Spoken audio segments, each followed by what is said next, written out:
Hi, this is Mason. We have sort of a problem here. And you're watching the 315 with Brian Higgins Presents. You apparently didn't put one of the new cover sheets on your TPS report. Transfer Portal Syracuse. You see, we're putting the cover sheets on all TPS reports now before they go out. With Brian Higgins and Jordan Capozzi. Did you see the memo about this? Capozzi. If you could just go ahead and make sure you do that from now on, that would be great. Capozzi. And I'll go ahead and make sure you get another copy of that memo. Capozzi. We need to talk about your TPS reports. With this week's TPS Report. If you could go ahead and try to remember to do that from now on, that'd be great. Here's Brian and Jordan. All right. Oh, off and running. I don't know if I like that. Was ominous. I don't know if I like that at all. I feel threatened. The good news is nobody's suing anybody on this show, so that's a great way to start the show. Jordan has not filed any breach of contract lawsuits because we're just running wild without a contract. We're just gone. We're gone crazy. Welcome in TPS Report Wednesday night. Glad to have you in. Yeah, Weeze, run through a brick wall. Just find a brick wall and sprint through it safely. To the other side. What's up, Jordan? After that ominous turn to camera. It felt ominous. Look, Collinsworth has the slide. I kind of wanted to try the turn. Maybe it didn't work. I'll have to watch the footage back. You went. It was a slow turn, which can work. It's very like Mario and all those News Channel 9 sports commercials where they give the turn and the smile, the TV sports guy smile. I can't do that. I can't do that. So I wanted to see out of my peripherals while I did it. Would something like this have worked better? Hold on. Okay, let's test it out. Oh, full turn. He's gone back to the camera. Oh, see, the speed of that I like. See, the somewhat of the problem, it felt like maybe you were going for a slow-mo turn, but we were doing it in real time. So the real-time slow-mo can be hard to pull off on a it was the first try at it. Or you could always do the one of my favorite turns, and you are a Boston sports fan. You could do the Papelbon, the quick turn and the stare, which I always like is a good move. I did it the wrong way. He's a righty. I was turned in the wrong direction, but you could Papelbon it. Yeah, I missed the Collinsworth slide. He doesn't do it anymore. Since with Tirico, he doesn't slide. I thought it was fantastic. I wish he still. Who nixed that? Come on. I don't know. Like, were they like that? Were they like that? That's my Al Michaels thing. But then they replaced it with nothing. He's just sitting there. Like, we need the Ron Curtis or Maureen Green turn. Yeah, Jordan, do some early '90s Syracuse news turns. Yeah. Shout out to early '90s Syracuse news turns. All right, we got to. We'll let the audio podcast listeners vote on whether or not it was good. Yeah, they're like, I think the third turn was the one we liked in audio. With that, we do need to launch into our Thompson Road Tavern opening menu here today. There's a good point. The audio podcast listeners are really missing out on Jordan's point at the Thompson Road Tavern opening menu graphic, which, like, unlike any potential turn controversy, that was, talk about on point. It literally pointed at the thing we're talking about, which is the Thompson Road Tavern opening menu. Our friends on where? Thompson Road. I like yelling that at people. Like, come on. It's not a secret. Go there. Where I had to restart my computer. I lost my million tabs open. Thompson Road Tavern, Facebook. Let's see what they're rocking. What are they rocking? Today's Wednesday. It's a WEC Wednesday. They should have had beef on WEC today, which is outstanding. Yeah, $8 beef on WEC today. Like, that's fantastic. And if you're planning ahead for a Lenten Friday, which is 2 days hence, they got the fried haddock sandwich. They got the fried haddock sandwich on Friday, or if you don't like fish and you're still avoiding the meat, they got mac and cheese with a garlic toast. They're putting it right with the garlic toast.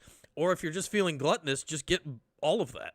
Get a fried haddock sandwich, get the mac and cheese, get the garlic toast, and then, just go sit in the corner. Like, that's going to weigh you down for a little bit. So there you go. No, Randy, not on Main Street. Not on Main Street. Do you know this fun fact, Jordan? This feels like a fun fact you might know.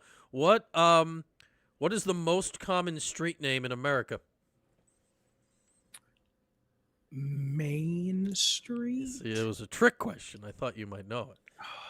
Because the answer is 2nd Street. Because in almost every place, Main Street has like its own specific thing. And then they're like, well, 2. We named this after, so there we are. Our Thompson Road Tavern opening menu, not on Main Street, not on 2nd Street. It's on Thompson Road. Go down 690, get off Thompson, go north, and if you miss it after that, it's on you. It's on you. I don't know what to go with that if you miss it after that. So there we go, off and running here on our TPS report. I usually preview what we're going to do in the show. I have no idea what the hell we're going to do today, Jordan. They lost to Carolina. Clearly time's running short on red. Lax isn't number 1 anymore. Fran hasn't done anything crazy in the last week.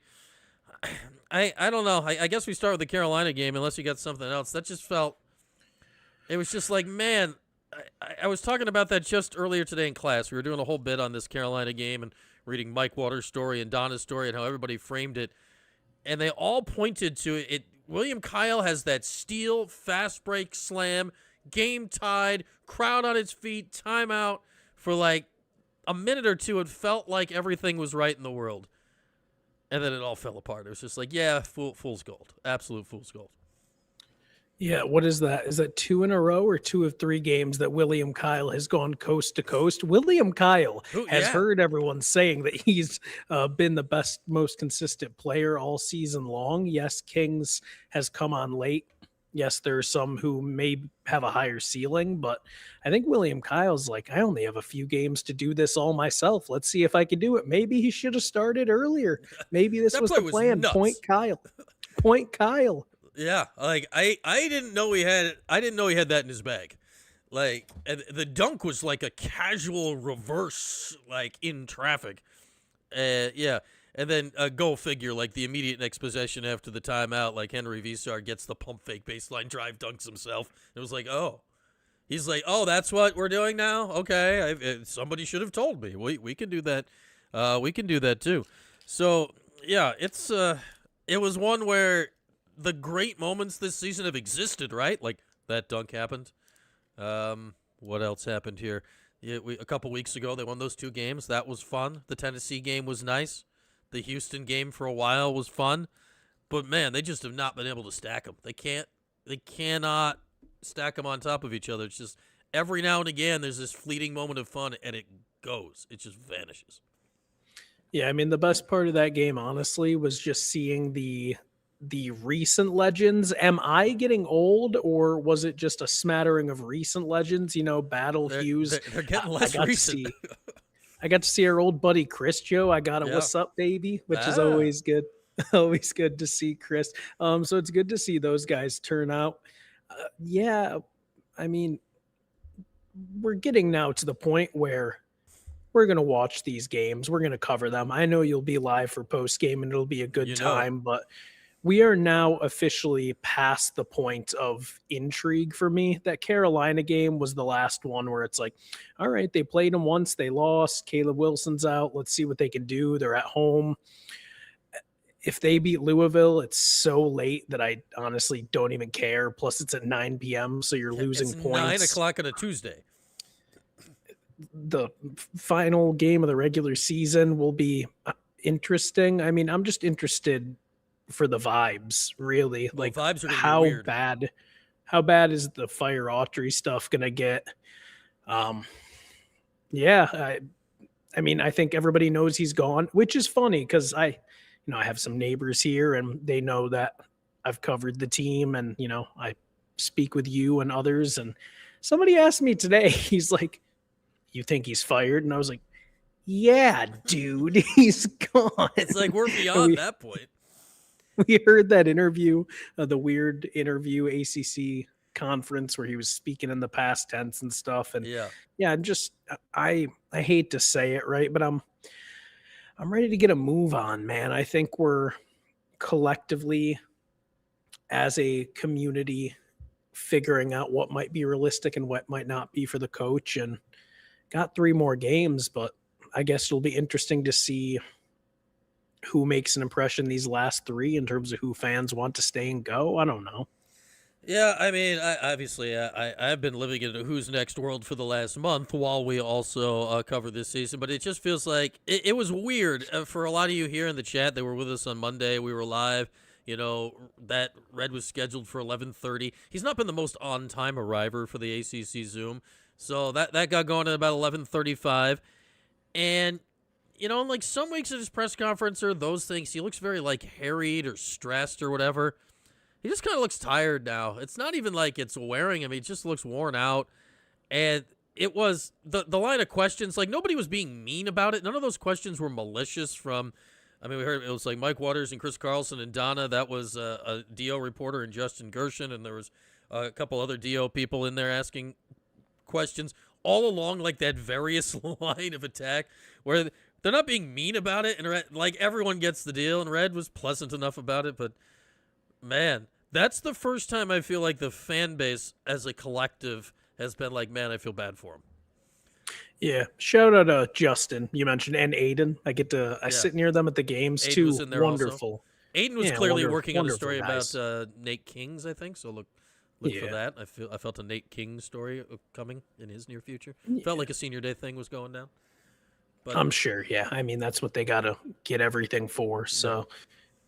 Yeah, I mean, I don't even know what to watch for. The only thing that I'm now really interested in, because we have to see, somebody mentioned, I didn't see it, that Kings said he wasn't sure about another year. And I don't know if that meant another year with Syracuse or trying to play another year. if either or, I think. He's in the weird Diego Pavia situation where he might be able to get another year, but it has to get sued or, you know, all the nonsense. But if you're him, you want another year in college. You can make 100%. substantially more. So I imagine that's a thing. I don't think Kyle has a case, if I'm not mistaken. No, not that I mean, you never know with anybody these days, but it would be traditionally quite out of eligibility at the end of the season. So here's where I'm at. And this is genuinely, I kind of touched on this a little bit last week, but especially after what we saw from Donnie in terms of not only the play, but the basically intentionally getting himself kicked out. Let's call it what it is. By the way, quick tangent, did not love Red after the game saying, oh, the game was out of reach when he got the second. That's not okay, man. No. You have to condemn that. What I wanted, like, I don't know from where you were sitting, Jordan, did you have a good look at Red after the first technical? Not particularly. Because TV got this tight shot of his face, and I'm like, I want a printout of everything going on in his brain right now, and I wish whatever was happening then, because you could tell he was some combination of, like, ready to strangle Donnie and just deflated because what's the point? And, like, I can't believe he did that again. I would have loved to hear him just let all of that out at the post-game press conference, being like, you can't. Like, I was trying to figure out how many. I couldn't find the stat of how many T's Donnie's had this season. It's what, 5? I mean, it's a lot. It's the most I can remember in a year for a player on Syracuse, and I mean, period. That I can remember. I can't even go back to somebody that accrued him. Like Jim Boeheim always said when his players got technicals, which was very rarely, was something to the effect of, like, about the refs, you don't talk to them. It's like, I'll do it. While he's then MFing the refs over here, which is his charm. But Donnie's getting these so quick. Like, I would have loved if Red at that press conference had just, like, you could tell he's like, by that point, it's an hour in the past or whenever. And I mean, the second one, not that far, and he clearly was like, why bother? But I would have loved to hear him like Mick Cronin it and just go all the way off on that one. Yeah, and I mean, it's kind of a microcosm of why, in my opinion, on the court, I think we see some of the issues, but off the court, I think why Red just hasn't been successful as a coach. It's stuff like that. He doesn't instill that fear, and I understand it's the power to the players era in sports, but there are some coaches who a player would not even have a thought of getting intentionally kicked out. Kev was like, why did he high five him after the second one? I didn't see it. I might vaguely remember it. It was the standard, just mindless, stuck his hand out while players were running off the court. But it's even then, it's like it was noticeable. It's like a friend vibe. And so I pair that with this, and I'll get back to Donnie in a second, but since we're on this, JJ popped up in the locker room post game for the first time in, I don't know, maybe a few years at this rate. And it's like, why has Red not gone to JJ and been like, dude, you can't just leave Nate and Will out to dry after every game. You're one of the leaders. You got to go in there and talk. And it's just those things. Especially as the local guy and the whole thing that JJ. Yeah. Yeah, and I know sometimes JJ can be slippery getting out of that locker room. He's not always down to chit chat after, and he wants to go hang with his family, I'm sure, and all that. He's a noted excellent interview, as we know. Yeah, but it was. We've talked about this before. I think it was good cop, bad cop with Boeheim, and now Red has to. Boeheim relished bad cop. Yeah, and Red doesn't. I think that's it's also the role changed for him. It was good cop. Red spent a decade as good cop, and then you get the job, and the role changes immediately. That's tough. That's tough to do. But you speak of that, and JJ Duckin interviews, and it was from everything I've read. Right, there was hardly anybody in there. Dude, right. There's an Autry out in. Yeah, we have an Autry. That's a new one. I mean, where else to come but the place of the home of Who's Next. But as far as when you were mentioning the recent legends that are getting older than we would like, Tyus Battle was at the game. Yeah. And there was a couple of years there where, I'd be the first person that I'd get to go in the locker room before other people to interview players for Cuse.com. And so, I'd get to actually go back to their lockers because it was just us and the camera or whatever, not out to the main area. So we were in there when, after a win, it's a party, but after a loss, it was they barely had any time. I mean, they had some time because sometimes we had to wait for Boeheim, obviously. So they just usually gotten annihilated by Boeheim. They were like, "Hey guys, wanna talk?" And Tyus he wasn't a senior, obviously, but he was the veteran leader, especially his junior year on that team. He was the guy, and I felt bad. I told him this at some point. I'd go to him after every loss. Because I knew he'd be miserable. But he would sit there and answer the questions. And I thanked him for it, not then is not the right time, but I thanked him for it at some other time. Dude, I understand this is a terrible spot, but this is O'Shea was also on the team. I'd go to him because he's a friendly Canadian. He's just I'm friendly. I'm you're so friendly. Unlike Nathan McKinnon, by the way. What's that? Nathan, unlike Nathan McKinnon, who is it only the Canada basketball lost. Canadians that are friendly? I don't know. I don't know, dude. I was not happy with you be the judge of who the better team was, but personal gripe aside, continue. Yeah, apologies. they judged. Sorry. They judged it. There's a score. There was a score up there and everything. It wasn't figure skating. There was a number. We know the deal. It wasn't going down the half pipe and wondering ooh, that one had more style. That's how he got nice points. But Tyus would do that. He didn't turn me down once. And I went to him in some really crap situations. Obviously they were good then when Tyus's last year, they had some good teams, but they had some brutal, heartbreaking losses. That you don't want to talk, or he played like crap or whatever. And he would sit there and answer every damn question. And I'm not saying that's a JJ thing, but it just feels like we're removed from that, right? In this era, be it NIL, be it whatever, and I think that's part of does that have some way? Does that connect in some way to picking up a stupid second tee and getting tossed from a game because just the hell with it? I think there's some thread that goes through there, right? I'm as a bigger picture thing. It's wildly frustrating, and it's part of the disconnect, right, in college athletics right now. I mean, you win with your team, you lose with your team in every facet of life. I know it sounds corny, but the best teams are like that. If you are getting embarrassed, you're not bigger than the team. You stick it out and walk off the court with your team not a minute earlier. If you've lost 3 games in a row, you go out there and answer questions for your teammates. You don't leave 2 guys to do it. By the way, 2 transfers who are overachieving and people didn't expect them to be this, to go out there and answer all the questions. And right. that's the issue that I think that's a head coach thing. And it leads me back to my original point, right?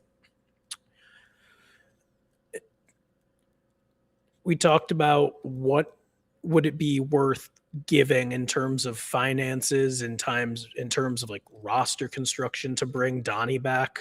Like, what type of coach does Donnie need? Does he Yeah, need I a don't know. different type of coach? And like, I don't know. Do you see him coming back? Because also another thing is him and JJ were like coming back together. That's not a Yeah, thing, right? I And I he can't go to the NBA after this season, right? He has to go do something. So I can't see him coming back, and I don't know how hard they really push. Like, you're gonna want him back, but you're not gonna throw everything at him like you would have this past off season, right? no, that's why it's so interesting because obviously new people will be making that decision, so they will not have directly gone through it unless a guy like Alex Klein stays as part of like a transition committee or something for lack of a better word. Like if literally everyone's gone for the most part, then there'll be nobody to inform the new coach of that, which could be a good thing in some way. And this is why I think the timing of all this is so important and why it is so valuable that the portal doesn't open until after the title game this year. Because if I'm the new coach, I want to sit down with Donnie. I want to sit down with Sadiq.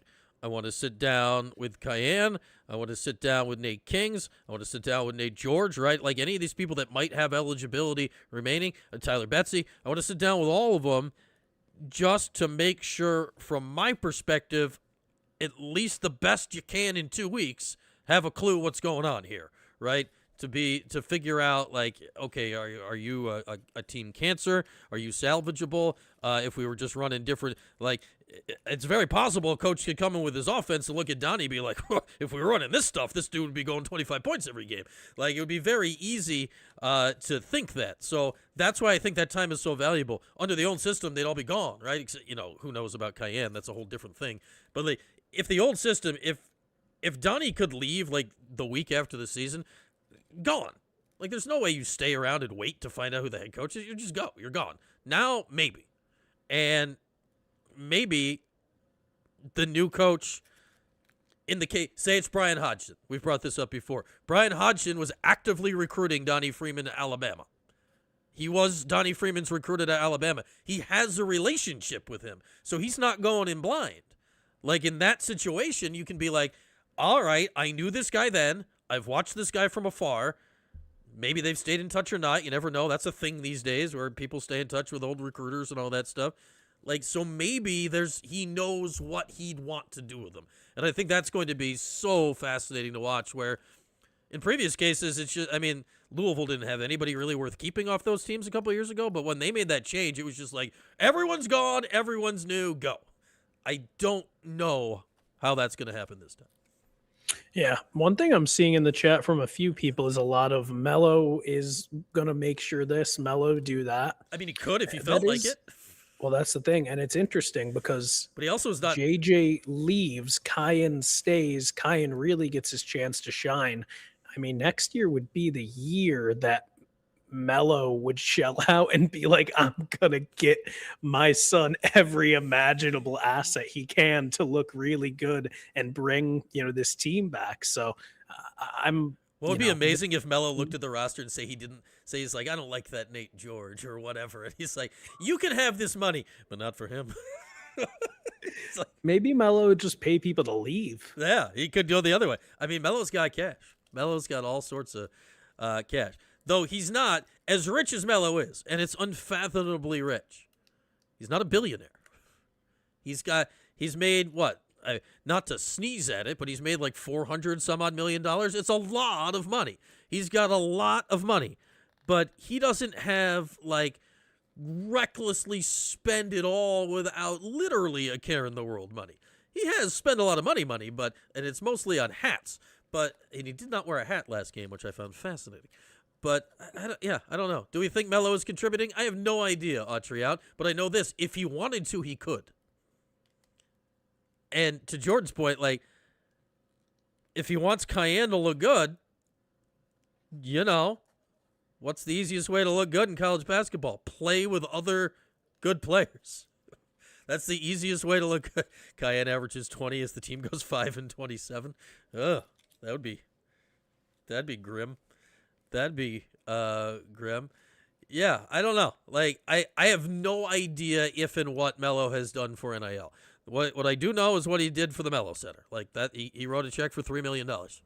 Like that was big money. God, dude, please, I don't want to talk about this. I saw you got George. So, who even was that who made that post? Did anyone see this? There was a crazy post about I don't somebody, even want to talk about him. I know that I only future athletic director Atan Thomas reposted it.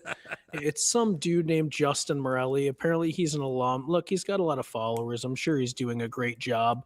What it turned into was, and I'm sure you're all familiar with the post at this point. I only actually watched it for more than 1 second because it flew past my feed, and I saw that you were the first comment. Oh, gosh, or at least man. it popped up as the first comment on my feed. So I'm like, oh, what did Jordan have to say about this? And I had no idea what it was at the time, which led to me watching the whole thing. I'm like, just insanity. The Lallies followed me on Instagram, so maybe I'm a Lally bootlicker now. I don't know, but it turned into people who are like in Syracuse and really follow the program and like spend their days, maybe to a fault, in the weeds on the internet, looking stuff up and listening to the chatter, versus those people who watch every other game, wear their 2012 Syracuse jersey out when they leave the house and call themselves diehard fans. And like the people who are really around. And that was an evocative description. I feel it. Yes. Well, you know what I mean? It's like the people who they think mean. it's cool to be a Syracuse fan, but they're not really diehards keeping up with what's going on. Yeah. They're not really in the mix. People that were in there because they were like, who's John Lally? Why does this guy get his name on the building? Because he gave them $25 million. Oh, my gosh. Carmelo's not being insulted. Without knowing anything, I'm certain that the person that's not insulted by it is Carmelo Anthony. Like, Melo's good, man. Melo's good. He's good. But yeah, it's just like everybody who is really like paying attention, following things. You don't have to be in Syracuse to be a fan, but it makes it easier to follow what's going on. There were a lot of people who are like, I know who he is. He donated the money. Like he donated for the whole building. Melo contributed that. That was a while ago. Like his contribution got his name on the whole facility, of which the Melo Center is a part. Yeah, so that just made me so mad, man. I've been in the weeds on those Instagram comments. Again, no knock on that dude. You know, he's got the look, he's got the good yelling voice, he's got the following, he's doing a good job getting clicks, but for Pete's sake, man, people just they see something on the internet and they run with it as truth without knowing what's happening, and it's just gross. Yeah, I'd say literally the only reason I paused on that is because I saw that Jordan was in like a comment fight with half the world. Like I gotta, and it just the amount of time it took me to read all of the comments allowed me to partake in the whole video. Yeah, shout out to Most Simply Sweet, Wild Sweet Birds, Unlimited Sisters, all of them, Wheeze. Or Kev's got the new cherry candle. I think there's still some left in stock. They're going like hotcakes. The coffee scented candle, which much requested. You bought it one, Kev. There was another batch of coffee candles made, so get them while you can. I also may know someone on the inside to potentially get some more in production if need be. But the candle making area really smelt of coffee the other day because these candles were in production. Is Gavendo? That's an interesting question. Is Melo a courtside distraction? I don't think so. I don't know about you, Jordan. You're closer to it, like literally in the building. It was a legitimate question. We talked about it when Cayenne signed. Like one of my of the laundry list of questions I had was, I wonder where Melo and Lala are going to sit. Are they going to have to build them an area? Like, that could be a whole thing. Like, there's like 8 million autograph things and selfies and all that. And The radio engineers might be displaced. That didn't occur to me, but just perhaps it has happened that Paulie has to sit 5 feet further back now and have many more cords. But Shut up, Paulie. that one never occurred to me. But I'd say, is it a distraction? I don't think it. I mean, read me if I'm wrong, Jordan. I don't think it has been. I think it's been just a pleasant, like, oh, look, there's Melo. And then everyone's like, oh, that's nice. I don't think he's been a distraction beyond what a huge celebrity sitting there is. I mean, I haven't noticed it game after game, but I've seen some people saying that Kyan is looking more to Melo for approval of his game than Red. I mean, I don't see him just like going over and, it's not like he's in the timeouts going and having full like conversations. Like, I don't know. I don't think he's any more or less of a distraction than Jimmy Fallon or Tom Brady or Julian Edelman or Jalen Hurts. Well, I'll say this. Like, when those guys were at the game, it was like, why are these guys at the game? Like, that was a distraction. People weren't even paying attention to portions of the game. Like I don't know if it distracted the players. It distracted the hell out of me. Like, because I was sitting very close to that a lot of the times it was happening. The Tom Brady game, the Tom Brady, Edelman, Jimmy Fallon game was, go figure, a North Carolina game. And I had to be at a radio station for it and not meeting the greatest quarterback in the history of football. I was 5-10 feet away. I also did not meet him, but I was nearby. And Syracuse got absolutely annihilated. Like, annihilated. Like, that Carolina team was really good. It might have been one of their title teams, I forget. Syracuse got creamed. So most of the game, I have no idea what happened in the game other than Syracuse got annihilated. So I'm just watching, like, it was fascinating. There's extra security. People are, like, everybody and their mothers coming up trying to get Brady to sign something. They found the biggest yellow coat security guy that works there. I'd never even seen the guy before. He was a mountain of a man they had just standing there. I'm like, what? It was so bizarre and distracting. Melo, when he's there, while he's Melo, and obviously he's extremely famous and he's done so much for Syracuse, it makes perfect sense for him to be there for 9 million reasons. Like, oh, Melo's there. Cool. And then, since it's not a one-off, like when Melo came back in years past, it was kind of an event, right? He's here every other game. It's just normal now that Melo's sitting there. So, no, I don't think it's a distraction. What will make it an enhancement, right, is if Cayenne starts playing well at some point. Then it becomes cool. The awkward part, right, is like every TV broadcast feels the obligatory tell the Melo story, but Cayenne's not playing well. So trying to get the story in makes so little sense when Cayenne, like, they did it in the game Cayenne got benched. like Cayenne didn't play the whole game. Like, Melo! And I thought it was a road game that Melo wasn't even at, and they still did the Melo story. So I think that can be a little distracting, but I think, like, his actual sitting there has been surprisingly calm, very calm, which I appreciate Melo even more because of that, because if he felt like it, he could have made it not calm. Like, that's a choice he's making. Like, if Melo wanted to be like, hey, I'm Melo, like, all the time, just making a big deal about everything, he could have done that. But he chose not to do that, so I appreciate that, and, because of that, I just like Melo vibes. I hope Cayenne comes back so Melo can continue to sit there. Yeah, maybe he's just very chill as a way to promote his store on Marshall Street. Yes, maybe it's as a way of subliminal advertising, making you chill with their product. Yes, he sells. No, weed. I think Melo sells weed. I mean, he posted an Instagram comment and he might have left a game a couple minutes early, and really that's all the distraction he's been. He doesn't even really pop up in the locker room. He went in there once after Cayenne had a good game. He's not really in there. No, to be fair, Cayenne's not in there as much as he once was, so it makes sense. But no, like, Melo's just chilling, man. And I feel like I'm not staring at Melo the whole game, but I feel like the fans have that sense of respect too. Maybe it's starstruck. Maybe it's, he's not being promoted as here to meet and greet. I'm sure he'll take a picture, say hi, whatever. I'm sure he has people around him and he's busy, but I also think there's a feeling of, oh, Melo's here to watch his kid play basketball. Like, we're not going to bother him and create a fanfare. Yeah, like, he's just there. Like, you don't have to welcome him back every game because he's there a lot. It's not like let's welcome back Carmelo. It's like, yeah, no, I was here Tuesday. I'm not back. I'm still here. He had earbuds in the last game, and who was doing color? I know it was Kevin Brown. It was Kevin Brown, and because I had a friend who's not even Crispin. super into basketball, and she was like, "Yeah, the play-by-play guy was like trying to see if Melo could hear him." It actually wasn't KB. It was John Crispin, the color guy. Like they cut to Melo, and he had the earbuds in, and Crispin's like, "I wonder if he's listening to us."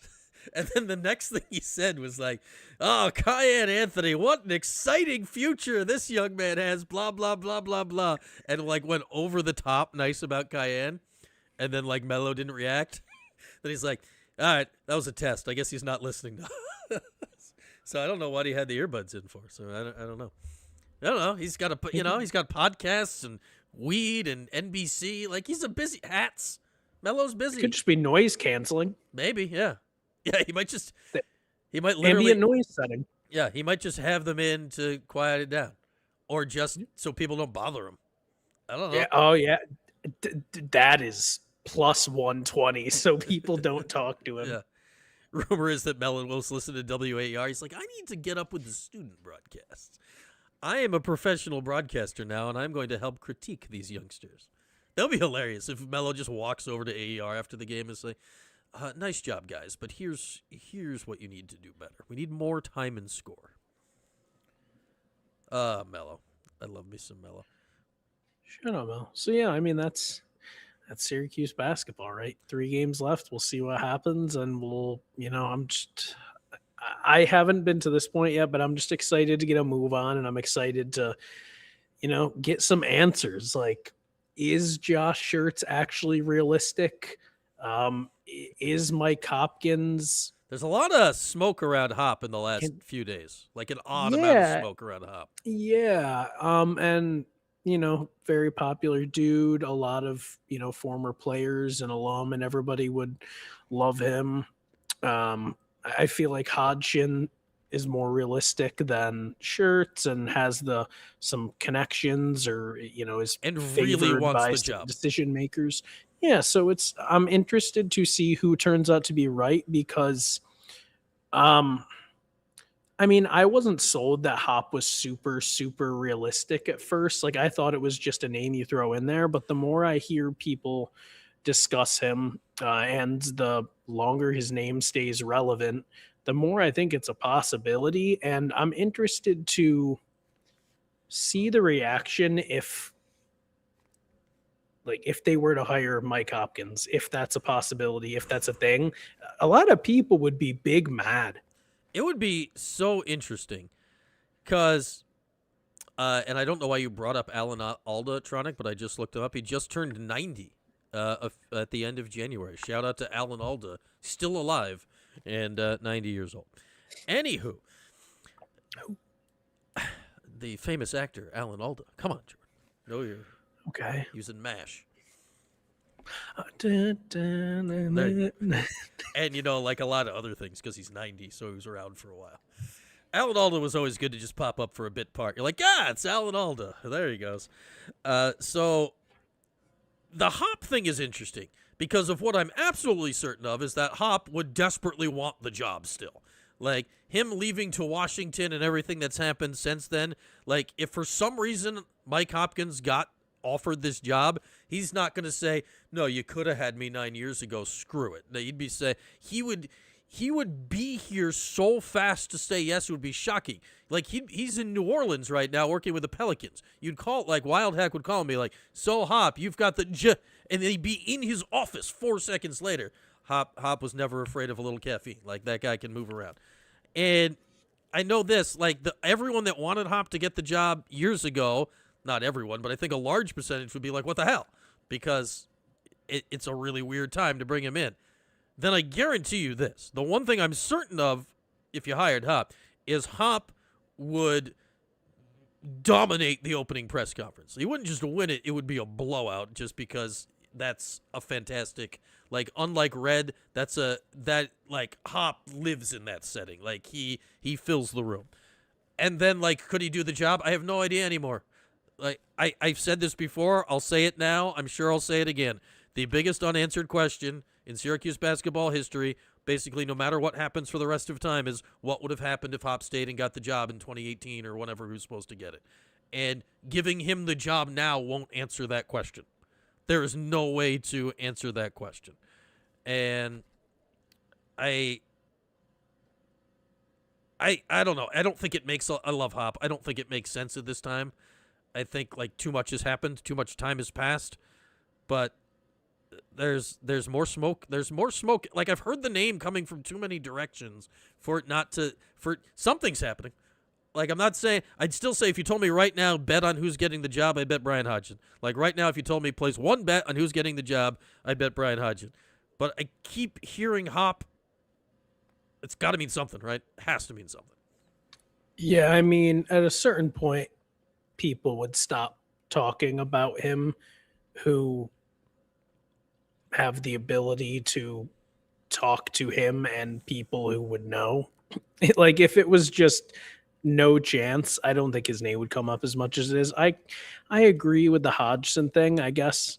You know, they always go in the family, right? He knows what he's signing up for, and I think there is some value to that. But yeah, I'm just interested. I'm interested to see. But yeah, Hop's name is coming up way more than Jerry now, and that confuses me. That was not the case. What, even 2 months ago, maybe even a month ago, right? That was just not the case. Jerry is currently a college basketball head coach with a pretty good record, like right now.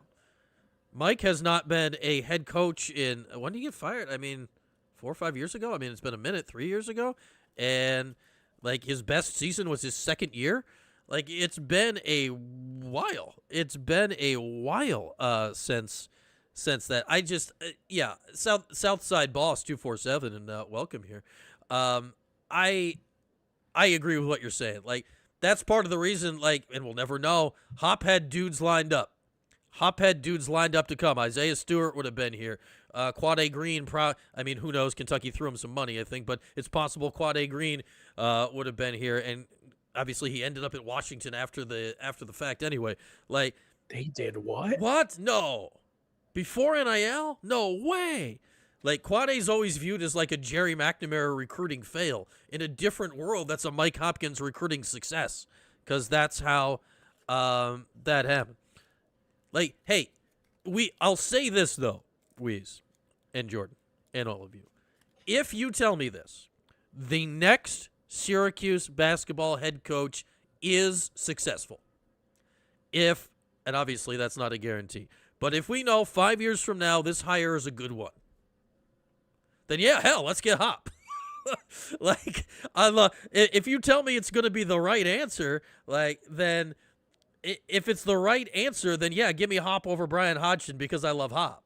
Like, but it just feels like that being the right answer now in 2026.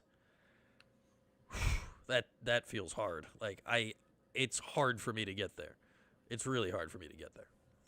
Yeah, I mean, I'm curious what it comes down to, because the on-the-court stuff has not been good, but at the end of the day, if one coach can command a lot more dollars and cents to build the roster, like, what do you do? I mean, everybody. I mean, the thing about Hop is, like, if you find me a Syracuse anybody that doesn't like Hop, the problem is them.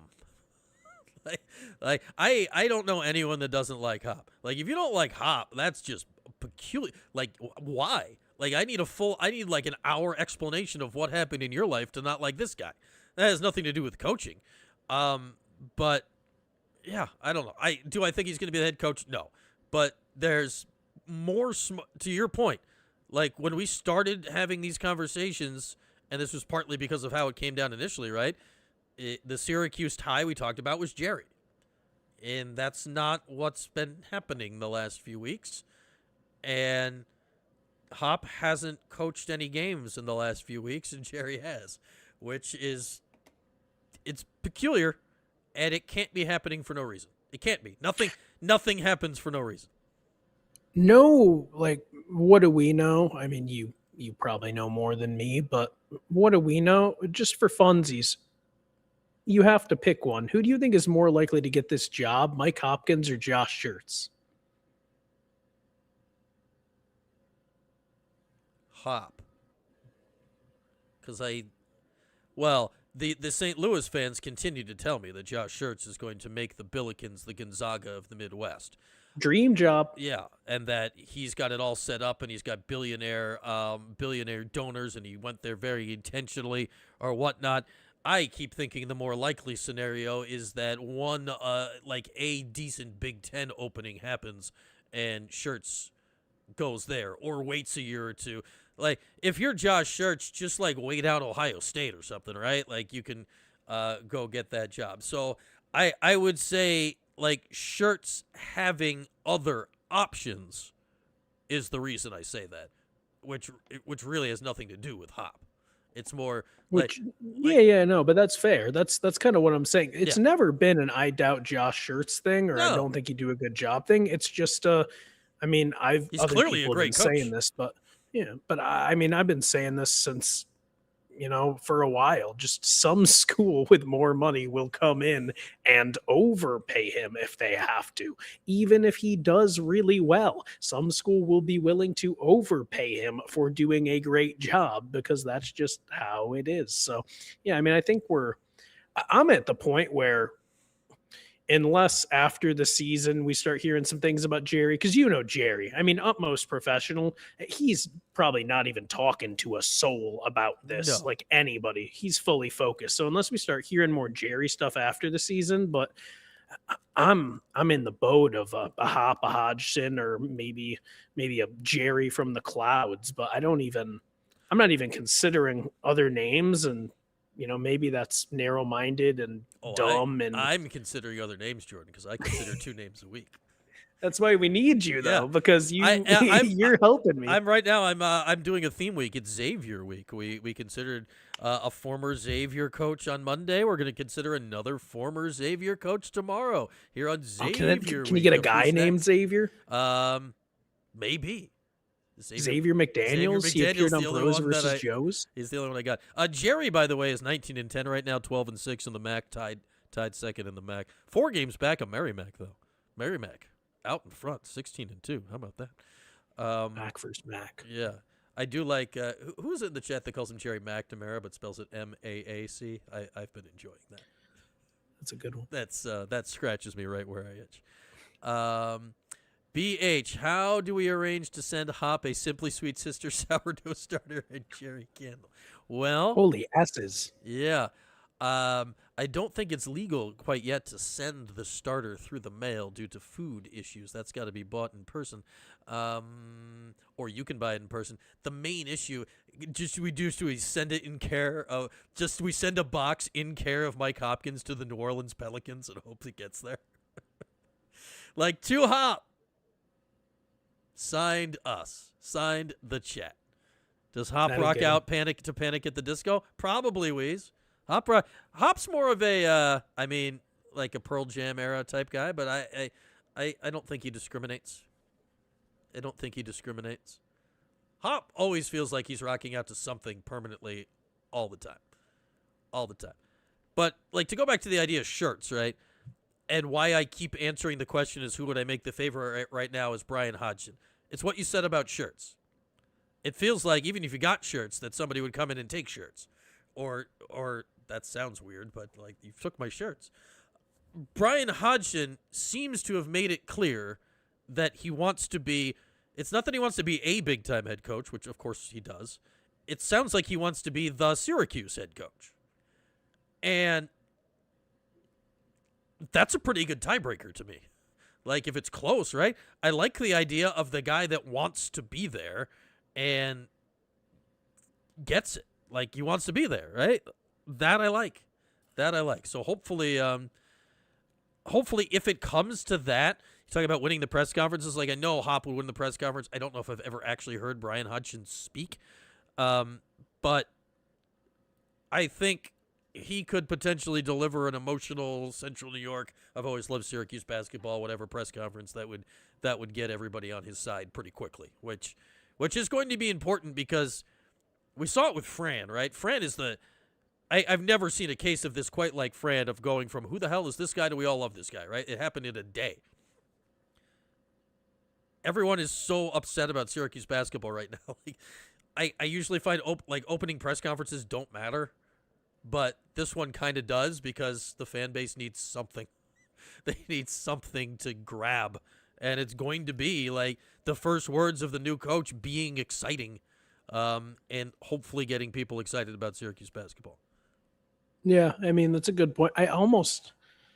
I feel like for all the time we've known Red, I felt like I learned more about Fran's personality in his opening presser than I still know about Red. Like, I know Red's a chill dude, but like, let me tell you, from Fran's first opening presser, I could tell that dude didn't sleep. No. The way he did that like soft talk, that is the soft voice of a man who does not sleep. Was it the opening presser where he said the thing about I don't drink juice until my dinner's done? Was that the opening presser? Oh yeah, where he doesn't drink until he's done eating. Yeah, I think that might have been the opening presser. I think it was, man. So yeah, I agree. Opening presser, shockingly important. Could be impactful. Pardon me. Oh, we had a little throat scratch there that we had to deal with. Support local businesses and all our fine sponsors like Simply Sweet Sisters, the Thompson Road Tavern. The most you can get tangled in the climbing gym thing if you're not supposed to go in it if you're over like 4'2" or something. But if you're with a youth, you like no one's gonna. I mean, there's no guards, like they're not gonna stop you. But do that. The most, and of course, Wild Birds Unlimited, the Bird Cam. Shout out Bird Cam. I was out in the Bird Cam in the snow just the other day. Yesterday was the other day. It was 13 degrees out, and the birds were not with me yesterday. They took a brief pause from hanging out. But they have been plentiful, making me think that maybe spring will exist at some point here. Yeah. brutal fake spring. Yeah, it was a very short fake spring. And we all know that was fake start of spring, like 1 of 12. Like we're nowhere near it. We're nowhere near it. So we'll give it a moment. We'll give it a moment. I was walking up the hill just earlier today, just like I saw some students, like the snow was so fluffy. It was a very fluffy snow around about 5 o'clock that like there was this dude just like, he was trying to catch it on his tongue like a college kid. I'm like, I've got a 4-year-old and a 6-year-old who like to do it, but the snow was so inviting. This college kid was like, yeah, what the hell? Let's go catch some snow. Snow on the tongue. There we go. All right, Brian, help me here. Yes. I have a question. It's my I potentially was trying to read what weekly. Wheeze was saying, and I'm lost. Are those former establishments that no longer exist, Wheeze? Are we shouting out places that don't exist again? It's a good bit, but I've never been to Flannery's Broaster Hut. Good bit. I kind of want to go. It sounds fantastic. Is it like Kenny Rogers Roasters? I want to go. All right, what were you saying? Sorry, I got distracted by capitalized former establishments of Central New York. No, it's good. Give me the lowdown. Okay. Good that Reggie Thorpe got his win. Yeah. Bad that Gary Gate got that loss. Kind of came out of nowhere.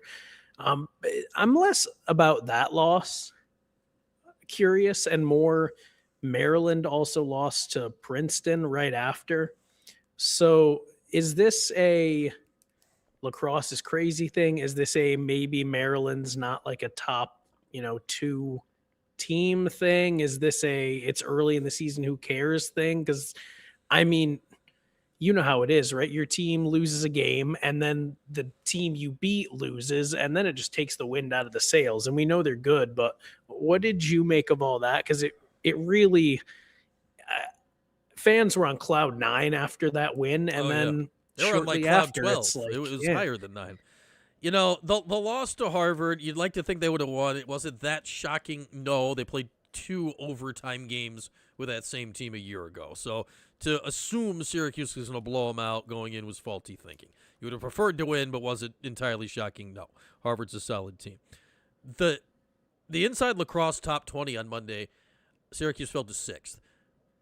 still had a first place vote. There were 6 teams that received first place votes. So that kind of tells you that nobody knows what's going on right now. And Princeton beating Maryland, the preseason poll was Maryland 1, Syracuse 2, Princeton 3. So they were 1, 2, 3 to start the season.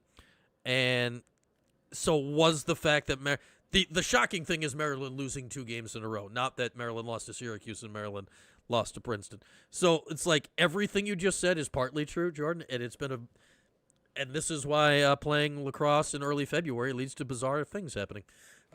But now Syracuse plays Princeton Friday night, 4 o'clock, Friday afternoon, 4 o'clock, ESPN Plus. The television, we'll have postgame for it right here after the game. Let's go. Yeah, the triangle gets filled. We'll do that, and yeah, now we'll see. So they've all the preseason top 3 will have all played each other by February 27th. That's crazy. So I think part of it is that in lax, and my guy Kyle always says it, the big boys aren't afraid to play each other, and they go out and play each other, and it's great. And in theory, they all know the real game's going to happen later when they play each other again in May. So it's fun. For Syracuse, though, that was the first of 6 straight on the road. Yeah, every if game. If you lose to Princeton, and now it's back-to-back, and then you got to turn around and go play a decent Penn team 2 days later also on the road, it starts being less fun. So it's a pretty big game on Friday. Pretty big game. Yeah. At the same time, though, Syracuse could lose a shocking amount of games and still be one of the favorites to win the title just with their schedule. LA, I don't mean shocking like losing record, but shocking like, oh, hold on. Are we supposed to think they're one of the favorites? It's like, yeah, they played everybody and went everywhere and weren't in the dome for a long time. Right. Like there's a real possibility that by the end of the season, based on this crazy schedule, like you could tell me Syracuse has like 5 or 6 losses and is like 7th in the country because they only lost to the top 6 or something. Like it's not ideal, but it's extremely possible. The problem, though, in lacrosse is that the line is so fine between being that good and missing the tournament because the field's not big. Like, that's why you don't want to screw around with it because this schedule, you never have that chance to catch your breath and be like, oh, well, we can win those games later. No, the whole freaking schedule is like that. Kev is asking for a friend when we turn orange. Kev, I researched that, and the option wasn't there. Jordan, I've been trying to turn the green names, which are all of our members, and shout out to everyone who's a member by clicking the $sign next to the chat box and joining in for some very reasonable monthly prices. I went in, Kev, I looked. I figured it should be a very, I thought 2 clicks were done.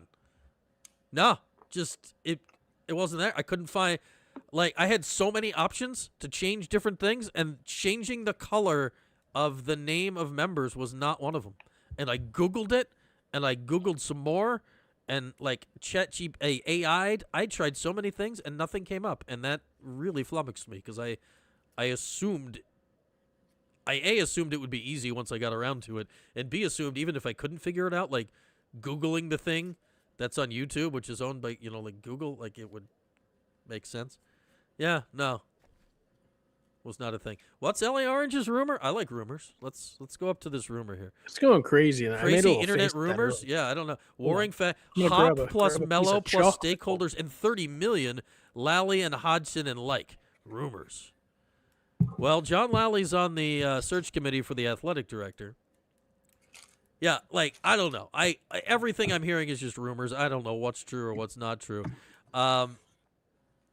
Does Heather have to be included in the other group? Because we're not necessarily big on that. What's Jordan got here? What do you got? What are you toasting? Is that a Nog thing?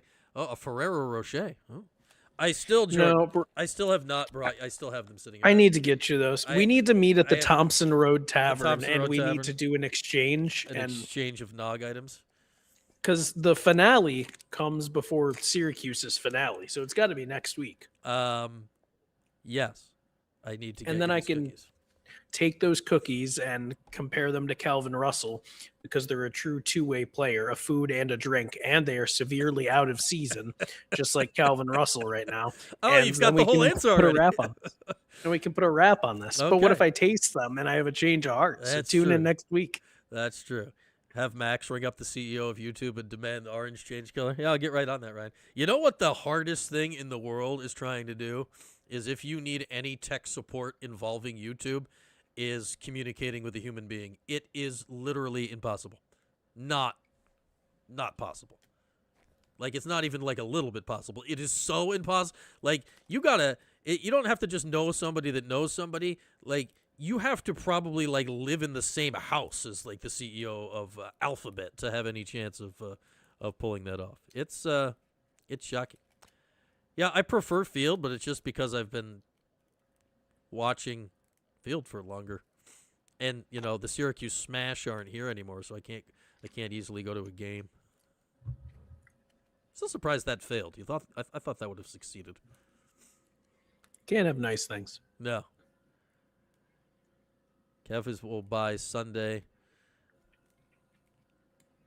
Yeah, I like field lacrosse. The Mello, if Mello dueling with Lally when their names are both on the same building would be kind of wild. Like, that just doesn't. Let's all extend. Oh yeah, Mason's extended. Mason signed a long-term deal as the voiceover artist for all properties, part of the 315. He's cheap, I hear. Extremely cheap. If he raises his rate, though, could be a cap casualty. 'Tis the season. Like, if Mason comes in with like a raised rate, we might just be like, "Well, Mason, it's been real." Like, just hit the old dusty road. Hit the old dusty road. Yeah, I don't know. It's just weird times, man. Like, we think we know who's next. Like, yeah, who's next? AI voiceovers. Car. I just keep playing all the various free AI voices. See? Oh, so I'll do it. Was what I was saying. You're gonna be the AI voice. Okay, Jordan AI, but you're a bird. I like it.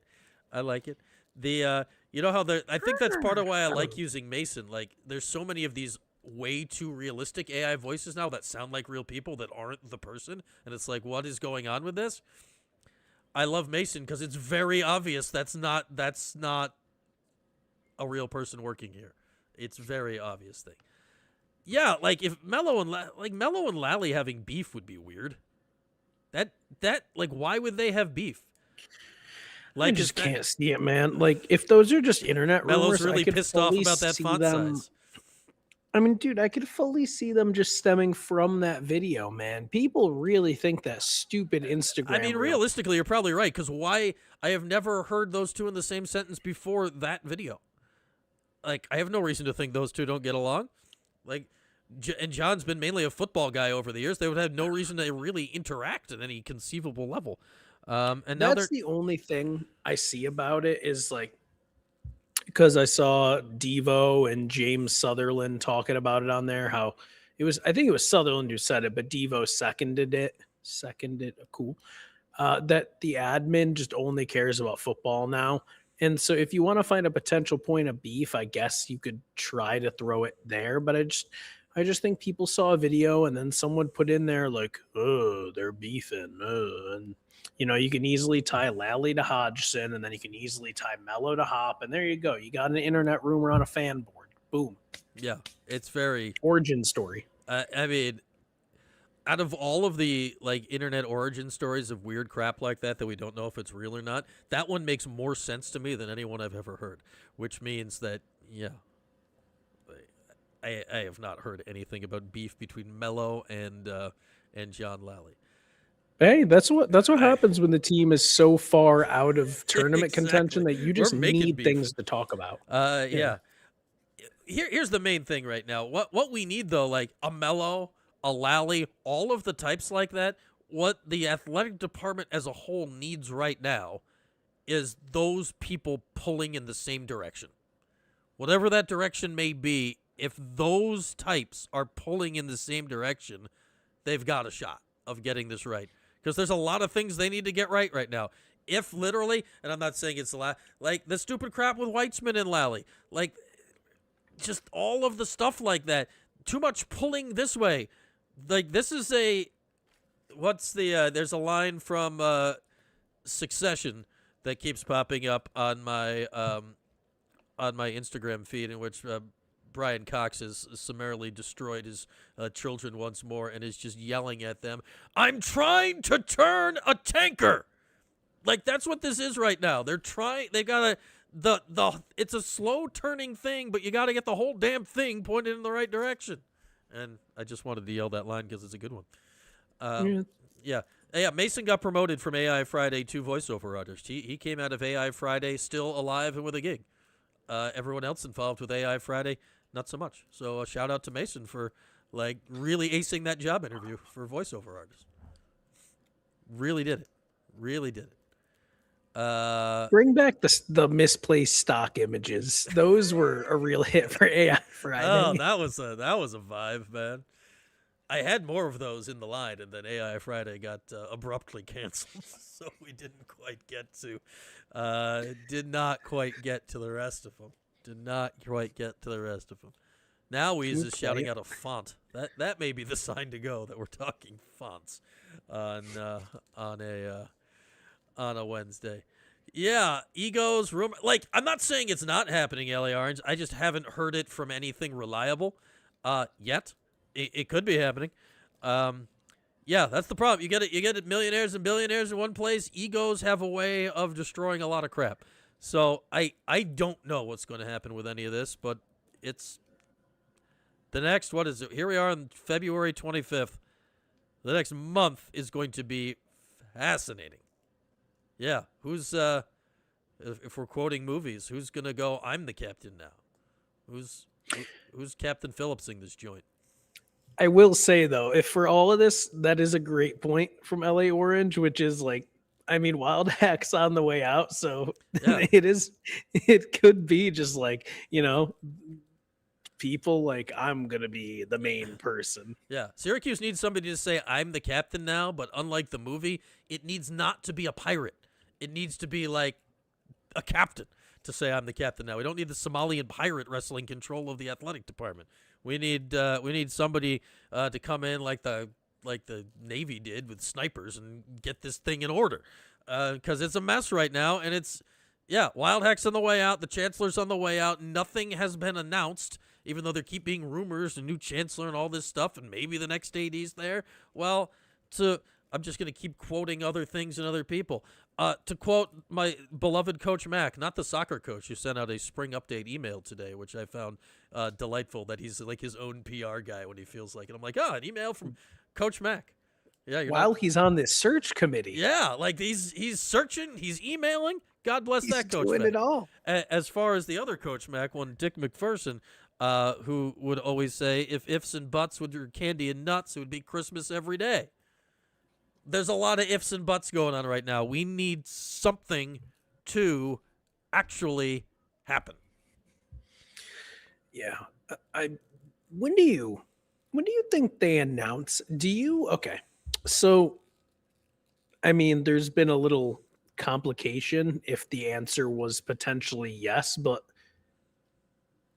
do you think they have Chancellor, AD, next basketball coach, that can't be set in stone, but like, how much of this do you think is decided and just they're waiting to announce it? And if none of it, then when do you think they announce it? Because now we're at this awkward point where I'm not a big season's over guy, kind of over.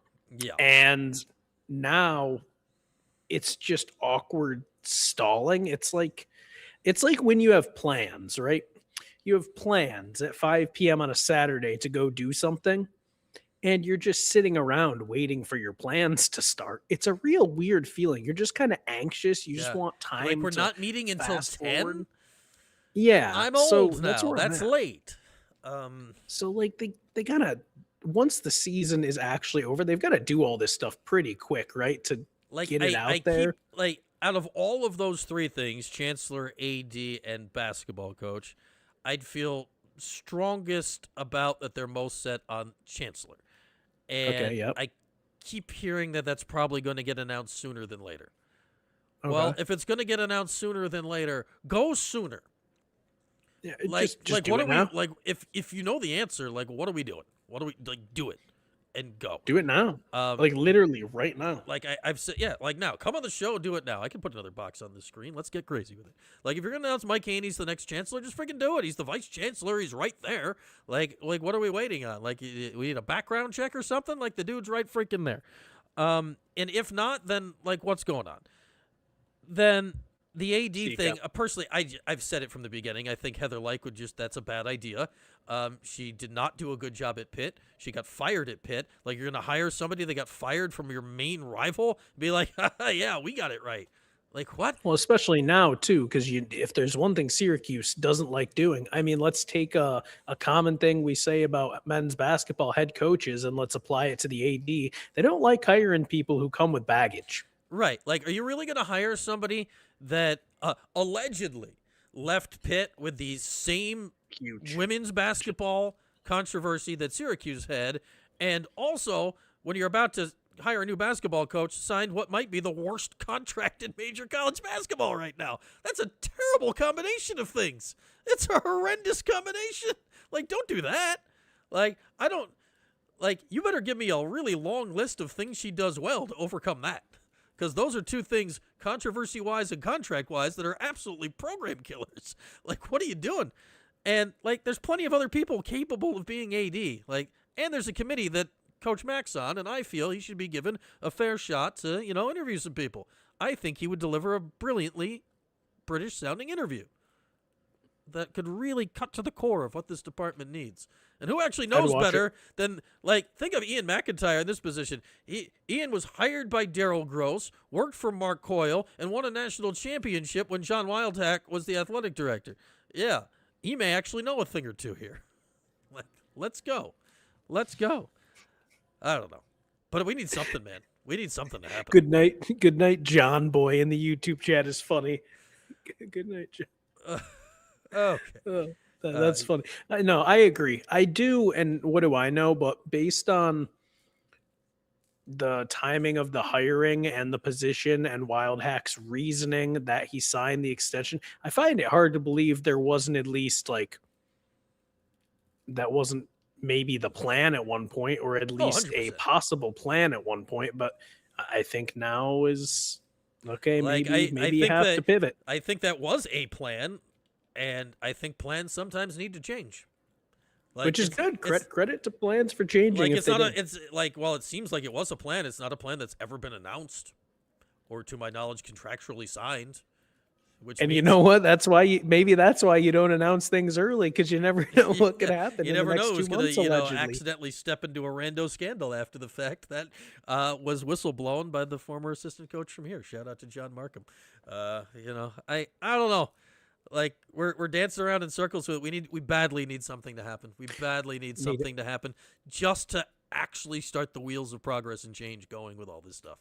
We need it. Like whatever postseason tournament Syracuse gets invited to, when they decline it, I want those things to be in the announce. Like Syracuse has declined their invite to the new chancellor so and so has declined Syracuse's announcement to the I don't know. That's gross.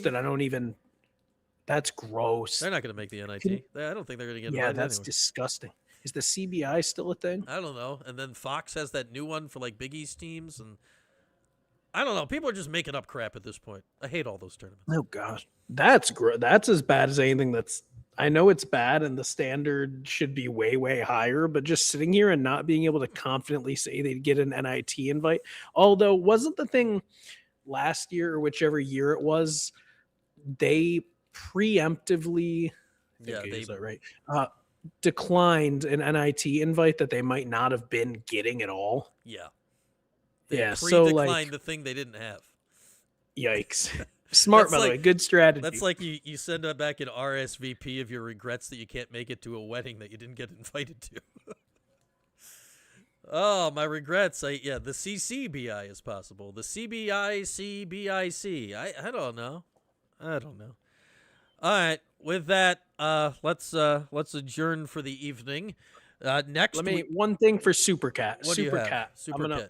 Here, this will be a video only. We don't need this for the audio. Issue with the hair. Weird spot with the hair, but I've been wearing a hat for hours and hours, and then right before the show, I was like, I don't think I'm gonna wear this hat on screen for that hat. An hour and a like half. Specifically that hat. Was it just because of a hat, or this or because hat. you didn't want to wear it backwards, like that hat? Yeah. Do you own the rights to that? I guess hat? I could have gotten another hat, but it was I guess I could have done this. Oh, I just did a 360. Dang it! You got a 180 it. Yeah, you could if you could wanted have a done hat. this, but Yeah, you could have gone backwards hat. doesn't look right. Doesn't look right. It's missing the logo of the thing that we don't know who currently owns it. Mm-hmm. So yeah, and no, that's a true story. Like that wasn't intended for as much shade as now comes up, but that's what happened. 2 minutes before the show, I was like, I can't wear this hat right now. And with that, it's a fitting conclusion for our evening. Jordan and I still not suing each other yet. With that, upcoming schedule. Tomorrow morning, 11 a.m., we're live in the 3-on-5. Our next edition of Who's Next on Xavier Week. Who will it be? That's your clue. Figure it out. Or I'll tell you tomorrow. Post-game show for Lax on Friday evening. And post-game show for the much-anticipated CW 545 Saturday special. Syracuse at Wake Forest. We'll be with you at 7:45-ish. Oh, my God.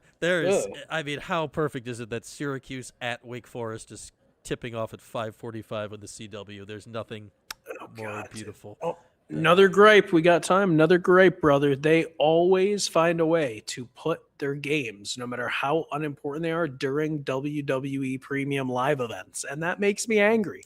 Like, let me just watch the Elimination Chamber. Look, it's predetermined, and I still have a worse idea of who's going to win than the game I'm going to be watching. Maybe Red needs to get in the chamber. He can get in there. Get in there. All right. With that, have a good night, everybody. We'll see you tomorrow morning at 11. Thanks for watching the 315 with Brian Higgins. Don't forget to like, subscribe, and turn your notifications on. We'll see you next time.